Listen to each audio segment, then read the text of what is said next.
I do think that what we have done in the state of Texas can be a model, as those of you who heard my remarks earlier, is that states need to be laboratories of innovation. And there are going to be some states that put some programs into place. And I'll give you a good example. Bobby Jindal in Louisiana was involved with creating a seminary program at Angola, which was one of the toughest, meanest old prisons of all time. And Bobby was engaged in getting this seminary started, and it has made a huge difference in that population over there, a faith-based way of affecting people in a very positive way. Now, I'm not going to say that's for everyone and everyone should go do that, but we took it and appropriated it, I guess would be, some people say I steal jobs, and we don't. We just appropriate jobs and move them to Texas. But we also appropriate good ideas from each other. And I think it's very important for all governors and all legislators to understand that concept, to respect it, that we're going to be in competition with each other, yes. But it's the laboratories of innovation that occur in these states. That you see something in Louisiana, in this case, that worked with that seminary program. We took it to the Department of Criminal Justice, implemented it, and now it is a very prospering program there in Texas. There is Southwestern Seminary operates it. It's a private sector operated concept, and literally divinity degrees are being bestowed upon an individual that goes through, I believe, 4 years of this program. Then those individuals go to other prisons. I mean, it is a powerful, powerful program that's making a big difference. And again, I'm not saying it's for everyone in every state, but for the state of Texas. It's one of those concepts, one of those ideas that is making a difference. And Governor, you've really made use of drug courts too. And one of the interesting things is with all the money you saved, you were able to put some of that money into drug treatment, whereas in most prisons, addicts don't get any treatment. It's a myth. Less than 10% of the inmates around the U.S. that are addicts get any treatment. I mean, in Texas, every single one has treatment available because of your program. Yeah, and this was started in 2000. I want to say 2003. I'm sure someone will fact check me on that. But it's been at least a decade that that's been in place. And this was this was a Democrat district judge in Dallas, Texas, that came and sat down with us and talked about the initial drug court concept. And it made sense. And we've implemented and it has worked very, very well. I hope people from across the country, well, let me put it this way. There aren't many things that the President of the United States and his Attorney General and I agree about. You know what I mean? But President Obama and Attorney General Holder both pointed to Texas and what we're doing with our drug courts and what we're doing with our recidivism rates, what we're doing in our prison systems. The crime rate in the state of Texas is as low as it's been since 1967. We have prisons. California's prison capacity is approximately 180%. In Texas, it's 96% of capacity. We shut a prison down last year. That's the message all across this country. You want to talk about real conservative governance? Shut prisons down. Save that money. Stop the recidivism rates. Just lower them. That's what can happen with these drug courts. That basically say, and they use a lot of different tools. You give the judges basically the power to decide by looking at each one of these, because I hope we're going to get and talk about mandatory sentencing. Sentencing guidelines. Sentencing guidelines. I mean, Ernie, you probably agree. I'm ready. Really bad concept. I mean, Texas is a tough on crime state. I don't think anybody gets confused that you want to go and murder somebody. Texas may not be the place you want to go do that. We're not a soft on crime state. I hope we get the reputation of being a smart on crime state. Right.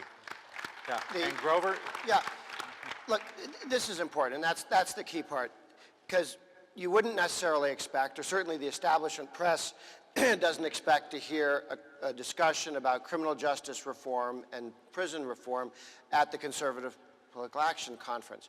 But in point of fact, this is a big problem. It's an expensive problem. It creates problems that create more expensive problems, and only conservatives can fix this. Our friends on the left have zero credibility when it comes to focusing on reducing criminal activity and punishing people who deserve to be punished. Let me make this clear. This is not some moderate liberal thing where we should be here, we decide to step 2 feet in.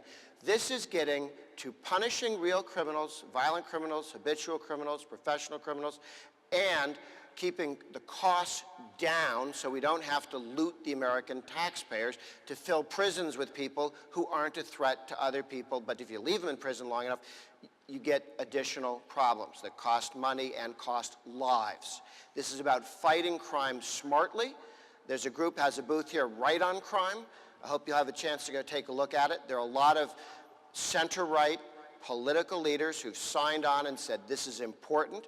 And I've testified in a number of states taking Texas's ideas. If these ideas hadn't started in Texas, it would be a lot harder to sell them. I mean, it could be a really good idea, but I've testified in Florida and Oklahoma and Missouri and a number of other state legislators, and the number of states that have passed progress along the lines that you were talking about: Georgia, Missouri, Oklahoma, South Carolina, Texas first, Ohio, Pennsylvania. These are not blue states. These are red states, okay? But if I'd walked in and said, you know, it's a really good idea, they did this in Vermont, they'd laugh at you, even if it was a good idea. Only coming from the right can serious criminal justice reform that saves taxpayers money and saves American lives, both the people whose lives are destroyed because they go to prison for longer than they needed to, or the people whose lives are damaged because the bad guys aren't in prison because we are too busy filling them with people who didn't need to be in prison. So we couldn't keep the violent guys in. So this is all about a conservative initiative. We let the Democrats vote with us at the end of the day, but they don't get to write the bills. And these are ideas that have worked, not only came up in Texas, they worked in Texas. This is federalism at its best. A couple of states have done this. They've done this for several years. There's a track record. Then you take it, as opposed to the guys who go, well, we just had this thought, and we thought we'd write it out in 3,000 pages over the evening and stick it down the whole country's throat and call it Obamacare. You know, why didn't they do that to Vermont first and come back after 5 years and tell us if it worked? So the whole idea of the right on crime, smart on crime, those reforms coming state by state. You know, if something isn't working, I want to find out about it in Arizona, not when somebody's passed a law that affects all 57 states at once. And the number of states was just added to last night. The Mississippi Senate passed a whole series of reforms. It had already passed the House. The Texas model is now being used in the other states. The great laboratory of the 50 states has shown that it works, and the state legislatures, usually with strong conservative leadership, is modeling it and adapting it to their states. But we have a person here who has probably the most unique point of view on prisons, because he ran the largest prison in the United States, Rikers Island. He was Commissioner of Corrections in New York, then became NYPD Commissioner, was Commissioner on 9/11, a true American hero, but was then targeted by the left when President Bush nominated him for Secretary of Homeland Security. And sadly, this great man, this hero, was sent to prison and spent 3 years in custody and has the perspective now of that view from behind bars different from when he was running a very effective prison system. So Commissioner Carrick, please share with us your observations. I've been a cop, a correction officer, a detective, a drug agent. I ran Rikers Island for 6 years. I ran the NYPD. I was the interim Minister of Interior of Iraq under President Bush. And then I was nominated. I ultimately went to prison for 3 years. I've been in this business for 30 years, and I was extremely dedicated. I was extremely decorated. I know the job, I know the system, I know what it's supposed to accomplish, and I know it's broken. When I went to federal prison, I was housed with men that I believed did really bad things, because people would tell me, I've got 10 years, I've got 15, I've got 30, I'm in my 19th year, I only have 8 to go for a first-time nonviolent drug offense. Young men, 5 grams of cocaine, the weight of a nickel, 10 years. I was in prison with a man that sold a whale's tooth on eBay. He went to federal prison for selling a whale's tooth on eBay. Men, commercial fishermen, that caught too many fish. Now, I've put people in prison, many people in prison. I put them there for a long time. Bad men that did bad things, real bad things. They tried to kill me.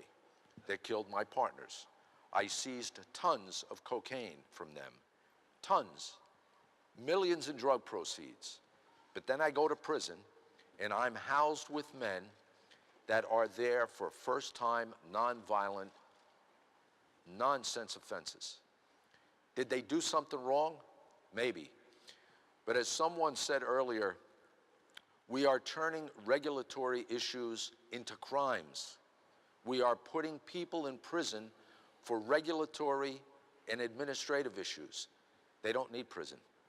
If somebody told me before I went to prison I would meet some really good people, I would have laughed in their face. The reality is, I met some really good men, decent men, good fathers, good family men.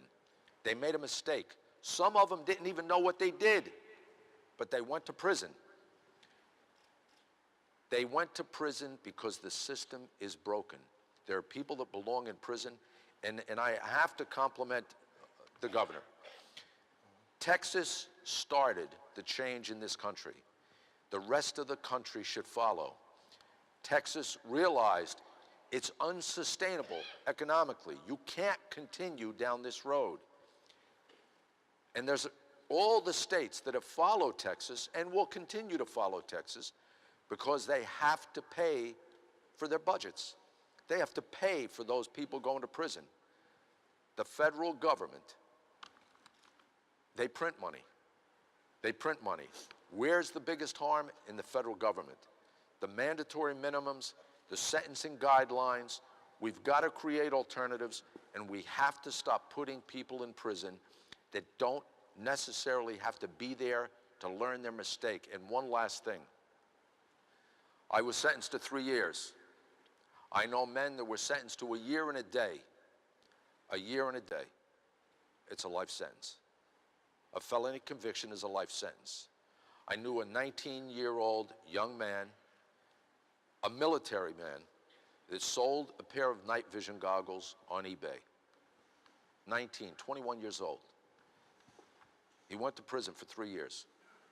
If that guy lives to be 110 years old, he's going to be a convicted felon, and it's going to have an impact on him by 80%, 70% of his entire financial future, of his work ability, of anything he wants to do with his family. Federal housing, and there's a list. There's the National Association of Criminal Defense Lawyers and Families Against Mandatory Minimums. They have a list that's 50,000 different things of collateral damage that comes from that label of being a convicted felon. You've got to do something to change that. You can't punish someone for life for making a mistake. If the punishment fits the crime, so be it. But today, in America, in a country that has the greatest constitution in the world, I fought for it, I defended it, I've nearly died for it, more times than I can count.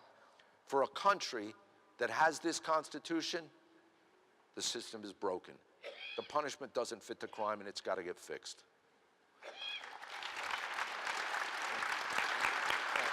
Well said. One of the things you need to realize, when I was in the legislature, I presumed that the people prosecuting crimes and running prisons were the good guys. I agreed with their point of view. A lot of them are. Most of them are. But it's also bureaucracy. And just so you understand, the people that Commissioner Carrick was talking about doing times for these small amounts of coke or crack, the prosecutors have these heavy sentences as a hammer, but only 7% of the people they prosecuted on cocaine charges are for major dealers. Only 7%. Most of them are the small fry, like Commissioner Carrick said. Why? The bureaucrats, it's easier to pick on these first-time offenders that are small cogs in the chain. Taking on a big kingpin means your family and you are threatened by it. And unfortunately, a lot of bureaucrats are afraid. And so they go after the numbers of small people, which isn't getting the coke off the street, but it does run up their score. And one of the things we as conservatives need to realize is this is just another government program, and we should be as suspicious of departments of corrections and their spending as we are the Department of Transportation and Department of Health. Now, one of the things the commissioner brought up was jobs and how this is a scarlet letter for life. If you can believe it, most states prohibit felons from cutting hair. Now, one of the things you learn inside prison, because there are no barbers, is you learn to cut hair. You cut each other's hair. Yet they're prohibited from cutting hair. What are they afraid of? They're going to put the comb in the green goop wrong? Why on earth would we prohibit them from doing that? Most felons are prohibited from ever working in a school. Well, if they did a crime involving children, I can understand that. But couldn't they be a gardener or something if they involved a financial crime? Why would we prohibit them from working at a school, a hospital, a senior citizen home? These are these impediments that we put in the way of people that want to turn their lives around. And part of the conservative effort needs to be looking at these things and saying, the bureaucracy shouldn't be stopping these people. Instead, it should be only protecting the public, not being a guild to protect the workers from competition. Grover, you've gone to all these states, and you've really been an apostle of this.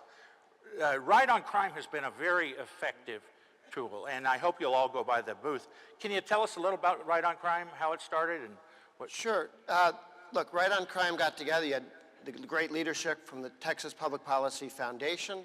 I first ran into it with a little working group, maybe 10 people in D.C. that were starting to think through these issues because we didn't have broader conservative movement focus on it.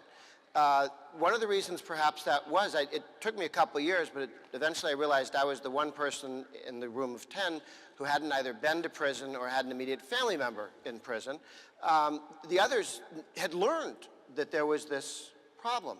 And I used to visit prisons when I was in college, but it's not quite the same thing because they let you out at the end of the day. But I think that the conservatives have begun to say a couple of things. We're very good about pointing out that the government, whether it's the federal, state, or local governments, ought not to do things that are not mentioned from time to time in the Constitution. Okay? So we're... I'm for that. Yeah.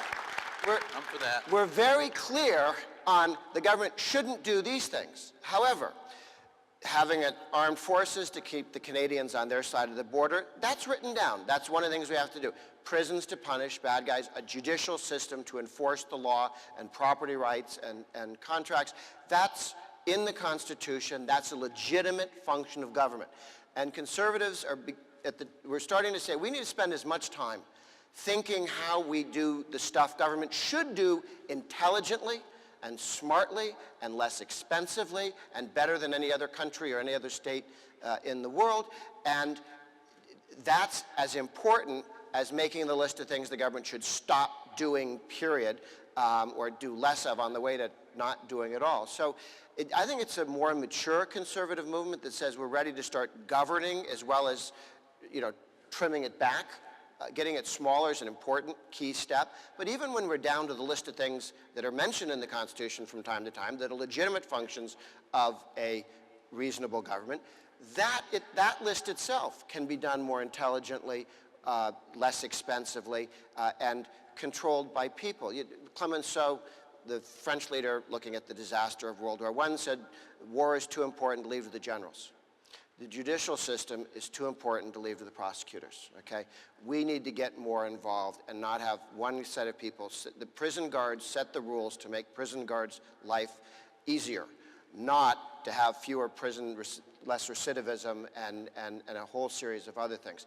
And we need, as a nation, to focus on running prisons right, the judicial system right, and the military right, while we say, and these other things the government's doing, it ought not to do it all. I have a request for Vin backstage. I'm a techno klutz, and I hit the page, so I can't see what the questions are coming from the audience. So if Vin could come out and show me how, I'll do that. But Governor Perry, you came up with solution. Okay. I can't find the Nolan tweets on there. This is a Texas Aggie going to fix it.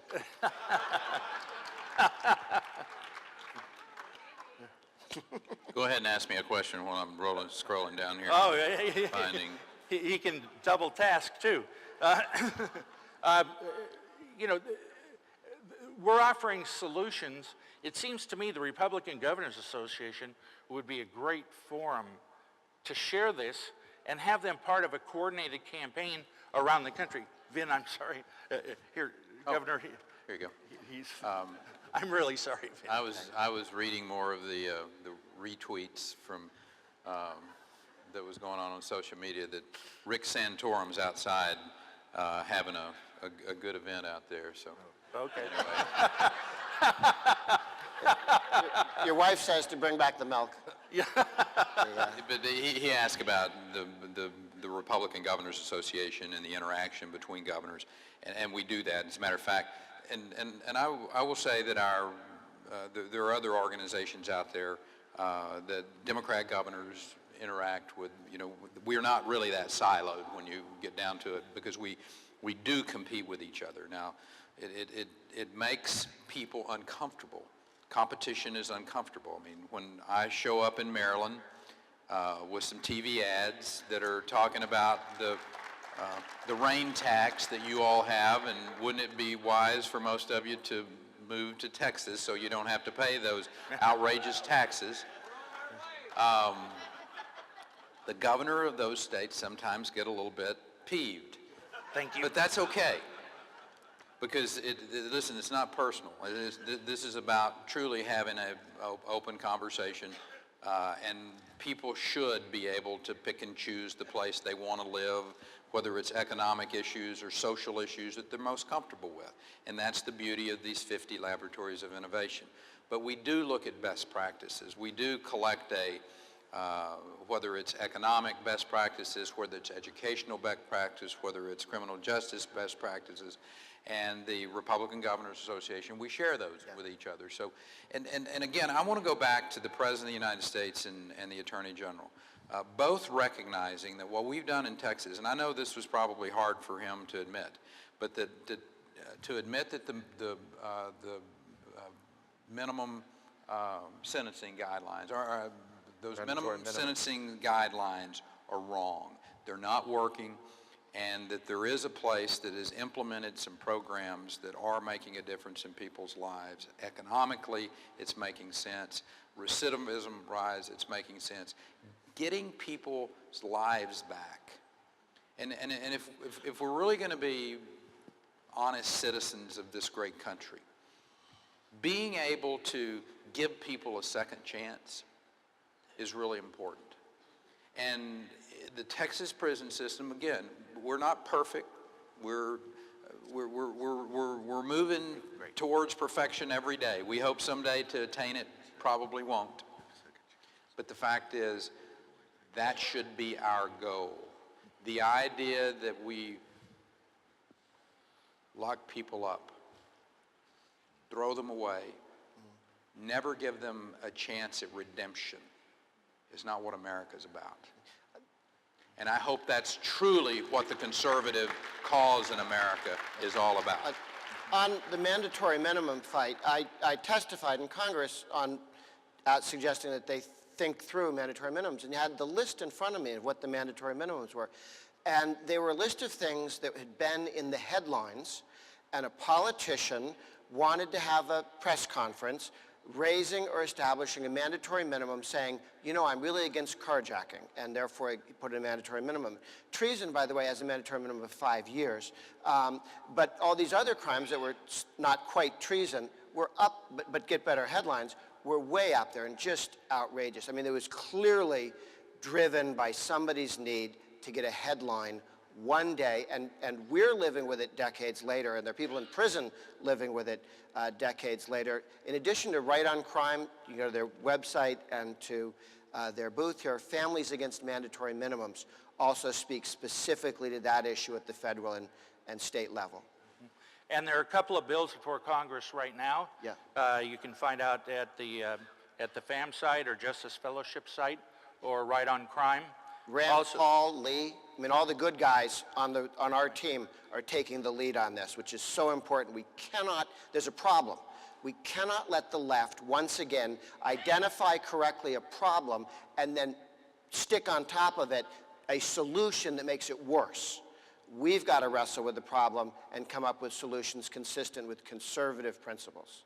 And in addition, if any of you want to contact me about the ACU's involvement in criminal justice, just P. Nolan, N-O-L-A-N, at conservative.org. But the governor mentioned second chances, and that's something, of course, as a Christian, I firmly believe in. But even non-Christians believe in giving people another chance. And Commissioner Carrick, you've seen the people that have tremendous potential, but because of their felony conviction are held back. Tell us about your thoughts on second chances for some of these.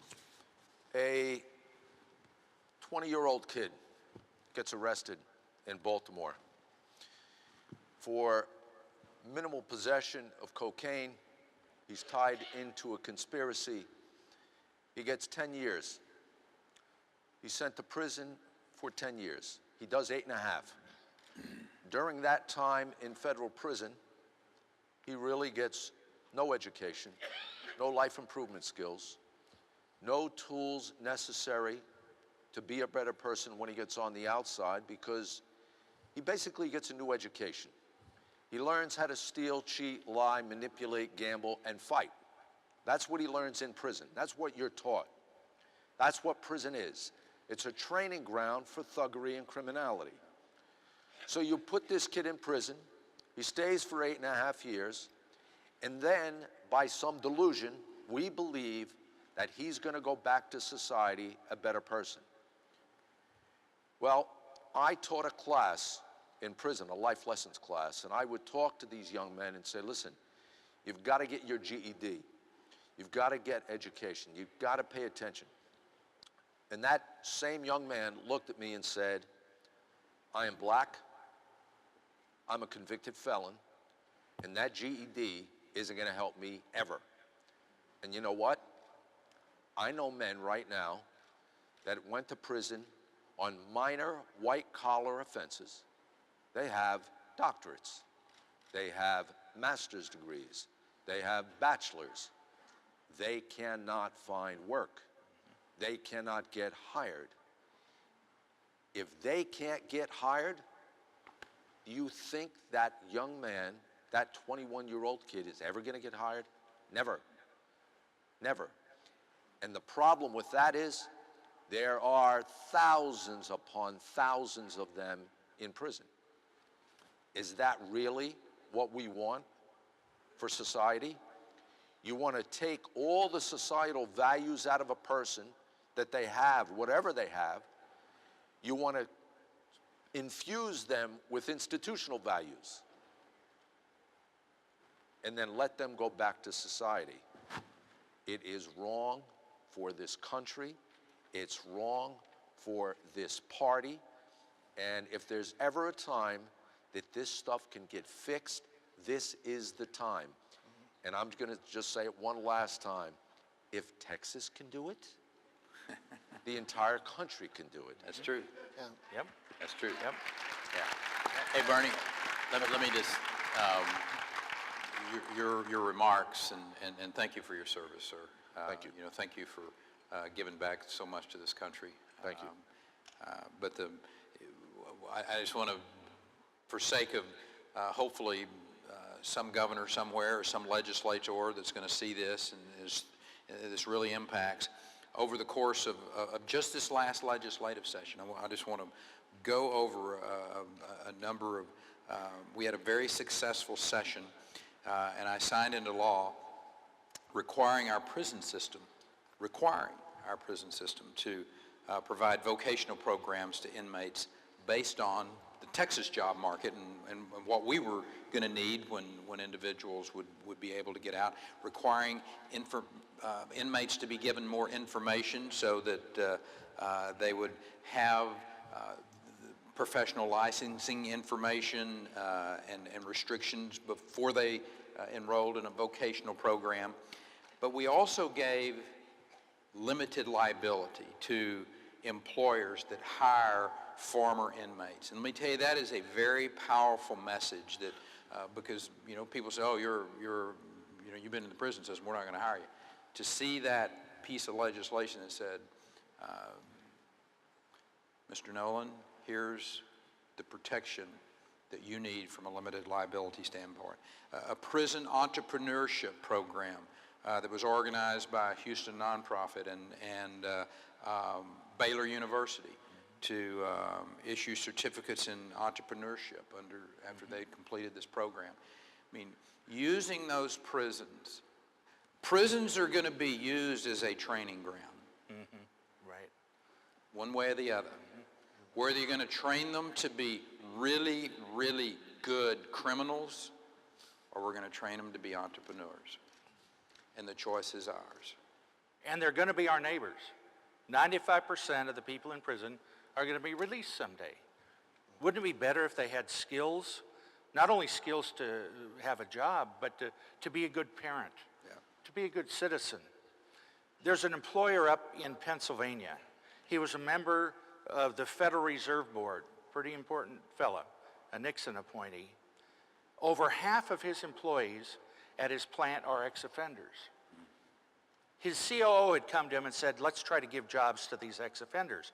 And he said, quote, why the hell would we want to do that? And he said, because Jesus told us to. He said, well, let's give it a shot. What he found is that they're the best employees because they're so grateful.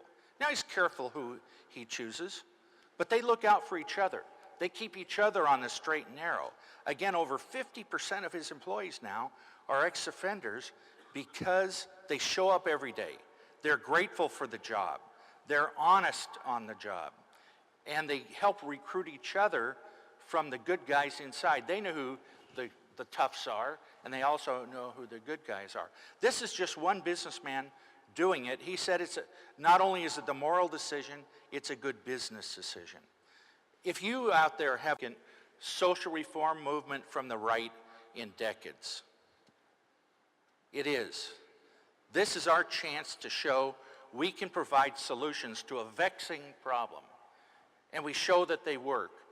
And we invite you to be part of it because it's exciting. We're making the community better by applying conservative principles. And Nolan, let me just wrap up my part by saying that our goal and our job actually is, as governors or legislators, is to create a climate where entrepreneurs know they can risk their capital, have a chance to have a return on investment, and in other words, create jobs. Because if this country does not have the jobs available for whether it's our veterans that are coming back or whether it's inmates that are being released into society, then we really haven't gotten to the real heart of this issue. And so my plea for the folks in Washington, D.C., and my plea specifically for the President of the United States, is to open up the XL pipeline, to open up our federal lands where that there's actually jobs being created and using the resources that we have in this country, put tax policy into place that basically gives incentives to people to move their manufacturing back to the United States. If the President really cares about these individuals, whether they're veterans or whether they're inmates or whether they're a young man and woman who's going into the workforce, this is the way to do it. Create the climate in America where the entrepreneur knows that he or she can risk their capital and have a chance to have a return on that investment. And then the American dream truly becomes available for all, some given the second chance. Thank you all very much.